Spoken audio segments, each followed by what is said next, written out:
Bonjour et bienvenue dans ce nouveau numéro de Mawena Podcast, le podcast qui revitalise notre foi.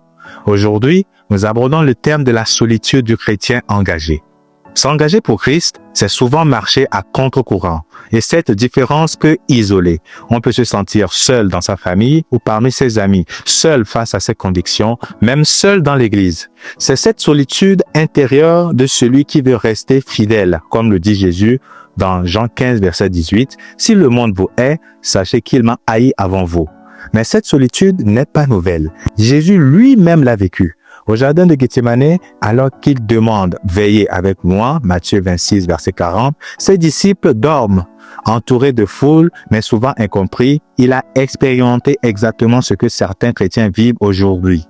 Pourquoi Dieu permet-il cette solitude? Parce qu'elle nous façonne. La Bible dit « L'épreuve de votre foi est plus précieuse que l'or périssable » 1 Pierre 1, 7. Dans ces moments, Dieu purifie nos motivations, affermit notre caractère et nous apprend à dépendre de lui plutôt que du regard des hommes. Mais cette solitude n'est jamais totale. Dieu promet dans Hébreux 13, verset 5 « Je ne te délaisserai point et je ne t'abandonnerai point ». Et Jésus ajoute, « Je suis avec vous tous les jours » Matthieu 28, verset 20.